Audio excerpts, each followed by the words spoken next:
Welcome to my show. I'm a guest here. Her name is Kerry Blaser. Mrs. Kerry, how are you doing, ma? I'm great. How are you doing? I'm fine. Thank you very much, Mrs. Kerry. And also, thank you so much for the time and the opportunity, Mrs. Kerry. Firstly, you are an author. You are also a shaman and a speaker.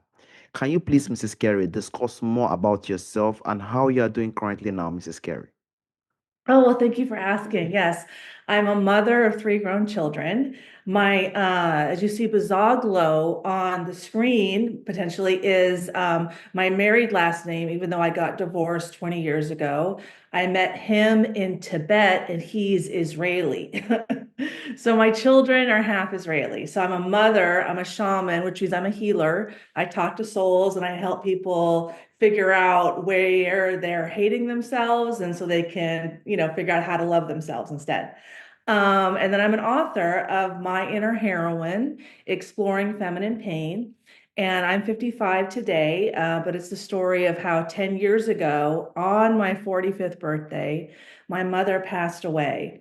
And then she came through to me, her soul came through and gave me a message of gratitude because I took care of her in her final days and how we celebrated that we have my birthday together and her death day together, which shows how, as souls, we're that important to each other. And then my intuition told me, okay, Carrie, it's time to accept your psychic gifts and it's time to heal from your profound childhood trauma. And so that's what the book is about, how I went from a suicide attempt to embracing my shamanic gifts to last year starting to experience enlightenment regularly, which I do all the time now to help me transform my wounds into wisdom and then share the wisdom with everybody. Like that's kind of me. Exactly. And it's also 100% beautiful as a mother or as kids to try our best to actually look for ways, since you lost your mom, as you said, in the last 10 years, to develop a sense of how one can heal, how one can actually heal from pain. Because we are living in a world whereby trauma, depression, and also suicide, as you said, thoughts are also increasing drastically. So there are different ways we have to try our best to help ourselves in this kind of situation we find ourselves. And you're also one of the person who is helping out in one way or the other. I also like to drive to your book, as you said earlier, My Inner Heroine. I do know you spoke about 10 years ago. I'm speaking about your mother and how you survived a lot of things, but do you still have more details and also explain more better regarding the book? And you also plan to write more books in the coming future, Mrs. Carey? Yeah. Okay. So and then the question is like how to heal or the writing the book or both questions. I'm sorry. The question is about can you discuss more about the book and do you also plan to write more books in the coming future? Yeah, so I didn't plan to write a book. What happened was, I followed my intuition daily. So my mom passed away 10 years ago. 6.5 years ago, I attempted suicide. And then I did like four medicine journeys. I used psilocybin or magic mushrooms because what that natural medicine does is help us recalibrate our nervous system. So we're attracted to more self-love as opposed to being attracted to more self-hate. Because when your nervous system is programmed for self-hate, that's what you seek out. If you're like stress, stress, stress, oh, then I resonate with stress, stress, stress. But when I program my nervous system for love, it's like, oh, love, compassion, enlightenment, like let's go there. And so that's been the change that I've been working on myself over the past 10 years.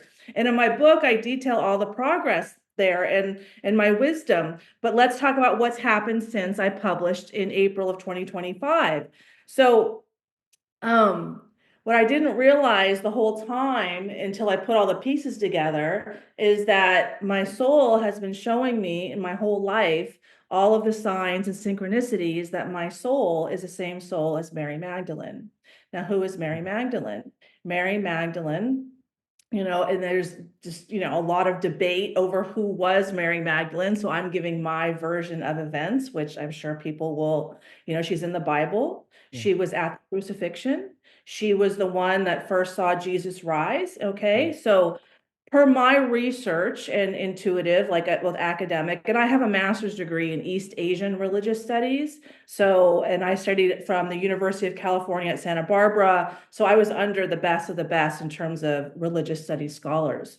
Um, that she was Jesus's wife and she was pregnant at the time of the crucifixion. They killed him on Shabbat.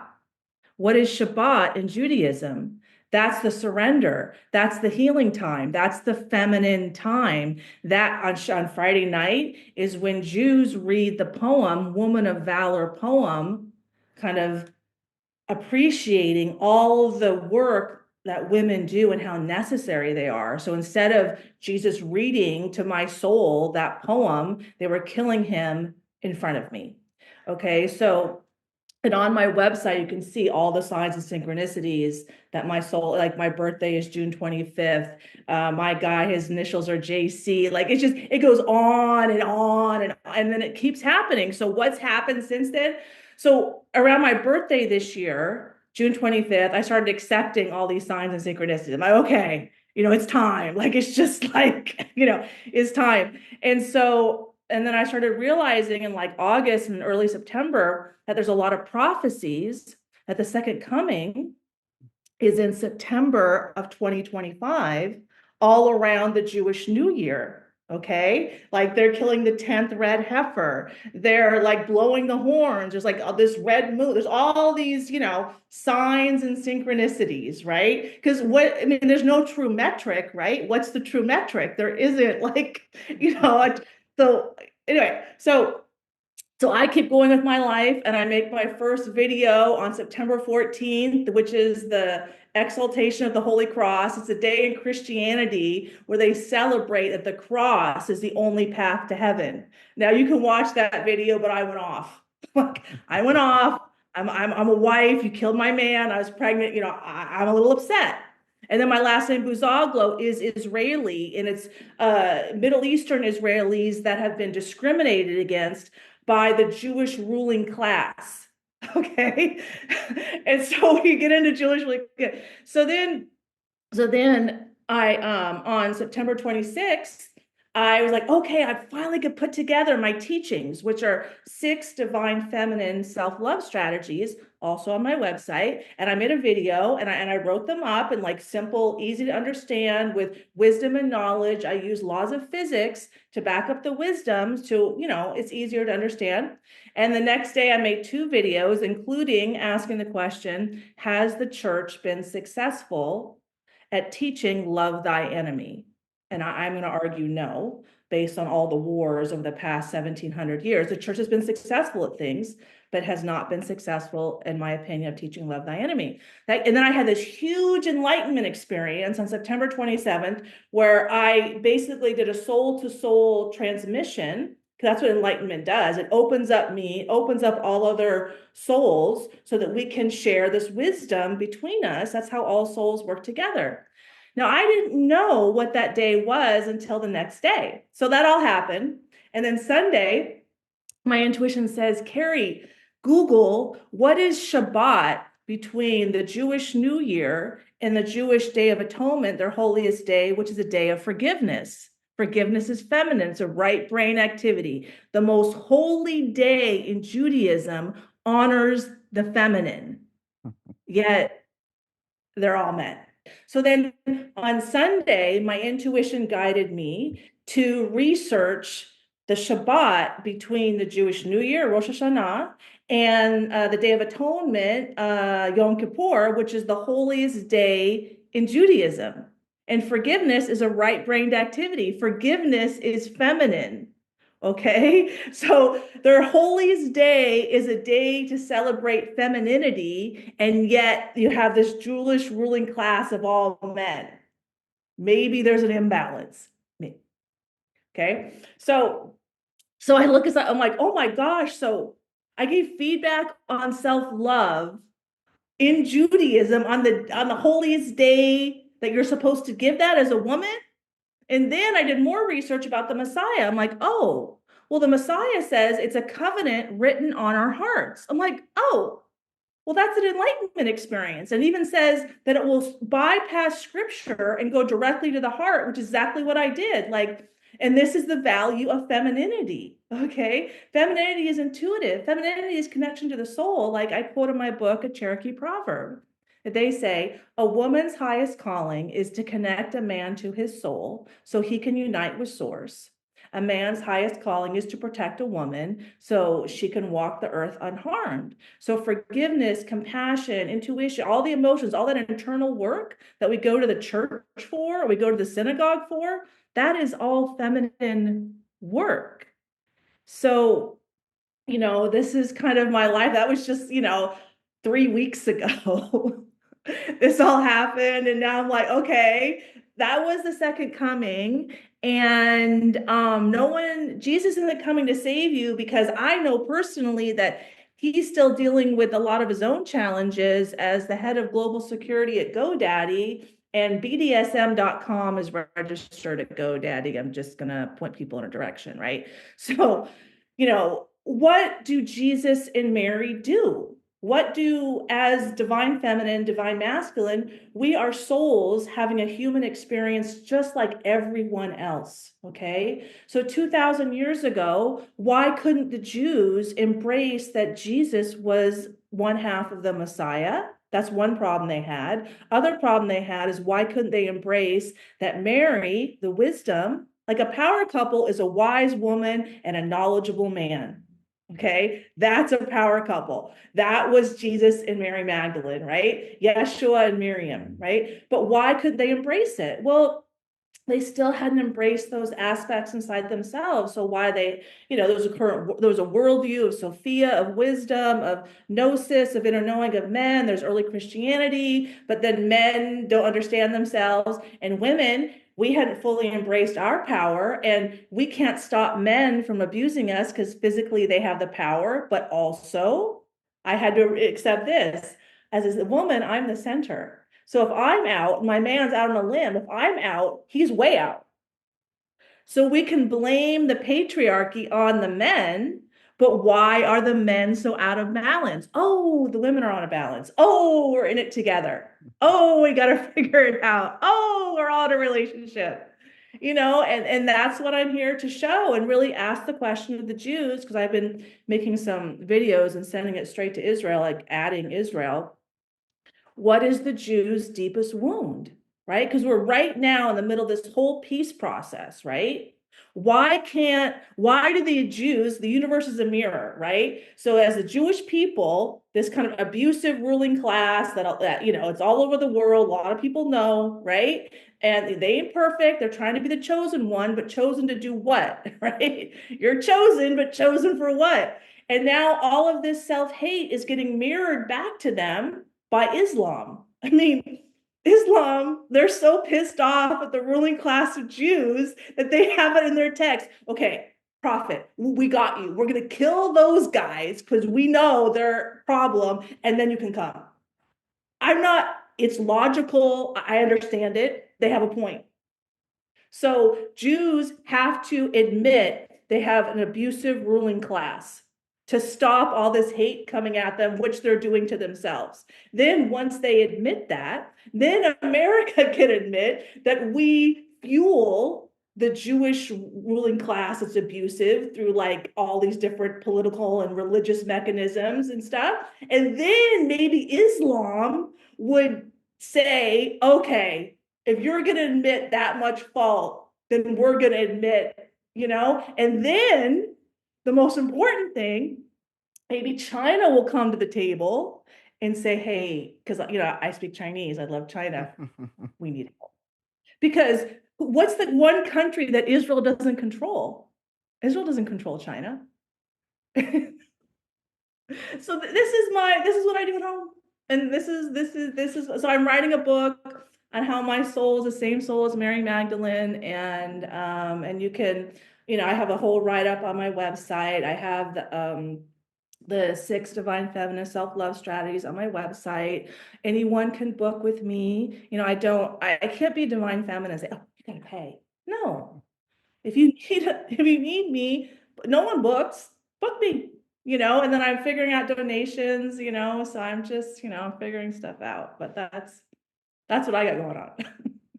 Honestly, I want to thank you for the beautiful insight you brought to the table, honestly speaking, Mrs. Kerry, because we have to have the sense of developing the sense of embracing love as you did in the past 10 years, embracing kindness and humility around us. I think as no matter our religions, no matter our community, or no matter the community we find ourselves, if we can try to embrace that, no matter the position we Yeah. find ourselves, I think the world will be in a better place. It's not in a position Yeah. whereby no matter what comes on us, we use forces or we use problem and stuff. It will make the world balance and it's make the world not peaceful. The only way is for us to accept, live a life of kindness, and embrace every single person we find out at the front of us. And that will make others, as you said, it will reflect on others to say, okay, I think what we are doing is wrong. I think we need to rebalance, and I think we need to rethink what we are doing to make the world more safer for every single one of us. Because it is every single one of us that will actually gain when the time comes. And also, I would like to go because you said it that you are a shaman which deals with pain.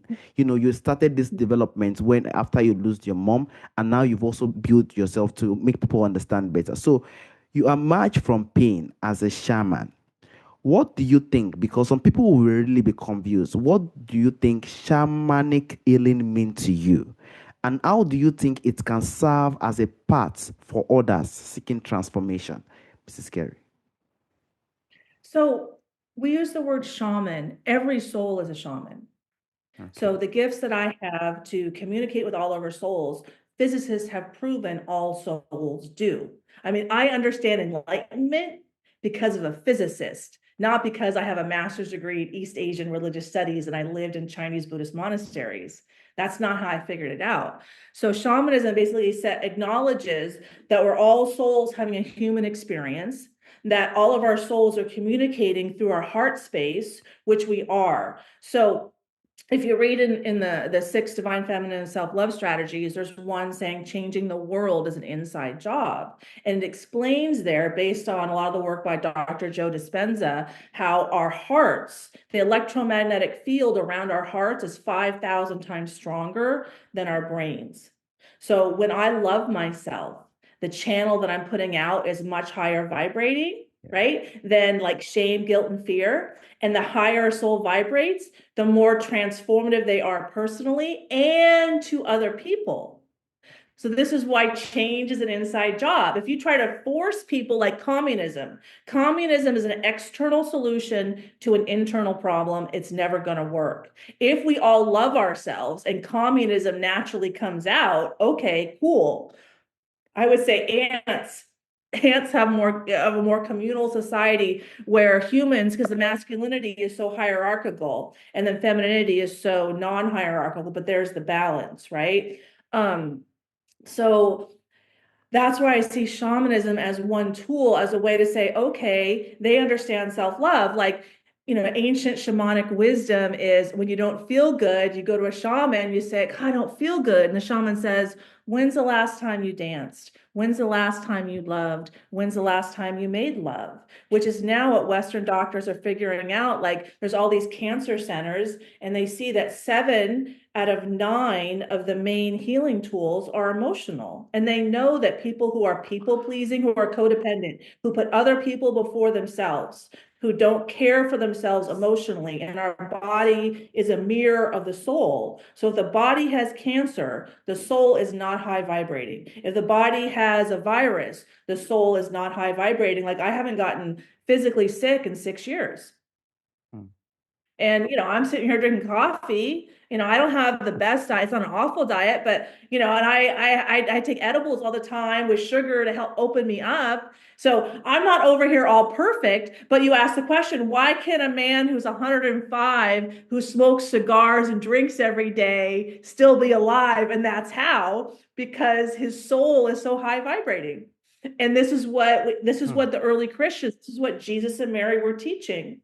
And it was suppressed for imperial European, like white men, like, oh, the white man, the patriarchy. Well, the white men in the second century in Europe made God male only and suppressed the feminine. So, and women are intuitive. So from that intuitive perspective, okay, white men are the problem. I hope you know what I'm saying. Yeah. That We all have a lot to work on. And when we don't acknowledge that the universe is a mirror, we perceive that there is an enemy. Islam is the biggest mirror to Jews because they want to kill. That's like, want me to show you yourself? Islam saying kill all Jews is mirroring back to Jews their worst wound. Now I'm perceiving that as Jesus and Mary, but I'm not Jewish. I'm not speaking for the Jews. I'm here holding up this mirror to them right now in the middle of the peace process saying, is this your biggest wound? Because I'm healing through this right now too. So it makes sense that my soul comes out so strong. And I know who Jesus Christ's soul is, that he has so many problems, and I'm bringing forth all the wisdom in this lifetime, right? It makes sense to show Mary was the wisdom and Jesus was the knowledge. Like he had so much knowledge of what was going on in the temple 2000 years ago. And so they put him on a cross for it because of his knowledge, right? And so if we embrace that women are wise, and like I kind of define the patriarchy with a Boy Scout. So and my son is an Eagle Scout, and so I know Boy Scouts. And so they had like these weekend events. So imagine I call the patriarchy is like a weekend event with dads and sons with no women around. That's when the fingers get blown off and the fire goes out of control, and you need a little wisdom to say, put the gasoline away from the char, what I mean, the flame. Let's be a little wise. And that's what I think when we just said men are in control, suppress, make, Mary Magdalene a prostitute, that's out of balance too. And so we're healing this imbalance where they made Jesus God and Mary a prostitute. Like he's above the people and Mm. I'm below the people. So right now we're kind of, what I'm doing is I'm ascending, he's descending, and then we become of the people. And then hopefully our balance helps everyone come into balance. I mean, the way I see it, his soul and my soul are the lead feminine and masculine souls on the planet. It doesn't mean that I'm the most advanced, but we're the lead. I mean, maybe I'm wrong. That's just my experience. What That's the kind of serious that I take it. Yeah. Sorry. No worries. What I just love the most about what you said, Mrs. Carey, is the power of vibration. Vibration Yes. is very powerful, which shows the shamanic, which you said, which is the soul. The soul is the key to how we are going to live our life. It's like the key to every aspect of our life. It's the key to make us to be very happy, and it is also the key to make us to be very sad. It is also the key to make us live longer if we even want to use it well. Vibration really helps us in many ways. It helps us physically, it helps us emotionally. No matter what we do know it is very tough in our time sometimes. No matter how it is, we need to keep the soul in very positive vibration. We need to keep it energized, because I love what you said. When someone is using drinking and all those kind of things and is still living well, the vibration is still active and strong. That is just the main reason. That shows the power of the soul. It shows the power of how the soul can really, really work in tremendous, huge ways. So we can try our best, if we can 100% continue to do that, to work on our soul, become much stronger. I think we'll be in a position whereby we're going to love everybody, we're going to care for everybody, show kindness, and also accept, because no matter how kind we are or no matter how nice we are, we also have to know that there are some things that really hurt us by the way, and we have to also know how to navigate and know how to work on those things as well. I also thank you for the beautiful insights regarding even the issue of Christ, Mary Magdalene, which is a very, very loving and inspiring person, which has the wife, as they used to say, he says the wife of Jesus Christ. Jesus Christ had the knowledge, and that is just the beauty. They are really the one that are in charge, and we hope that in the future, great, great things continues to happen, and we see the positivity that we need, to be honest, because the soul is really, really, really needed, and the healing is very important in our time. Thank you so much for the Yeah. insight. Thank Also, you so Mrs. Carey, much. there is also a question I normally ask during the end of the show, Mrs. Carey. From our Mhm. forefathers, from our ancestors, there are a lot of beautiful things that do exist during our ancestral time that is missing in our time today. If there is Mm. anyone or anything you would like to bring back to our time today, Mrs. Carey, what do you think that thing would be, Mrs. Carey? The restoration and the value of women being the center of a family. That is the problem. We don't value femininity as equally necessary, influential, and powerful as masculinity. Femininity is the center, and mine and women's nervous systems are far more robust than males' nervous systems because we channel the life force energy, we channel the children, we channel our intuition, keeps the individual family grounded in wisdom and knowledge.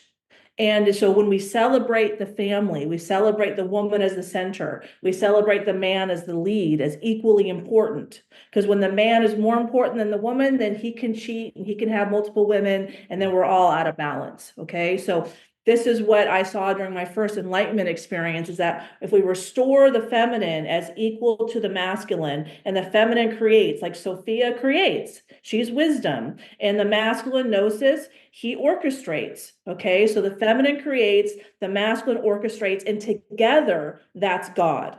God is woman and man in balance. And if we can, incorporate, internalize that worldview, and then we value women, women will stay at home and produce healthy kids because we're 20 years from population collapse, and half of the kids, being born are leaving the home with mental illness, a significant mental illness because the parents are mentally ill and they don't know how to heal.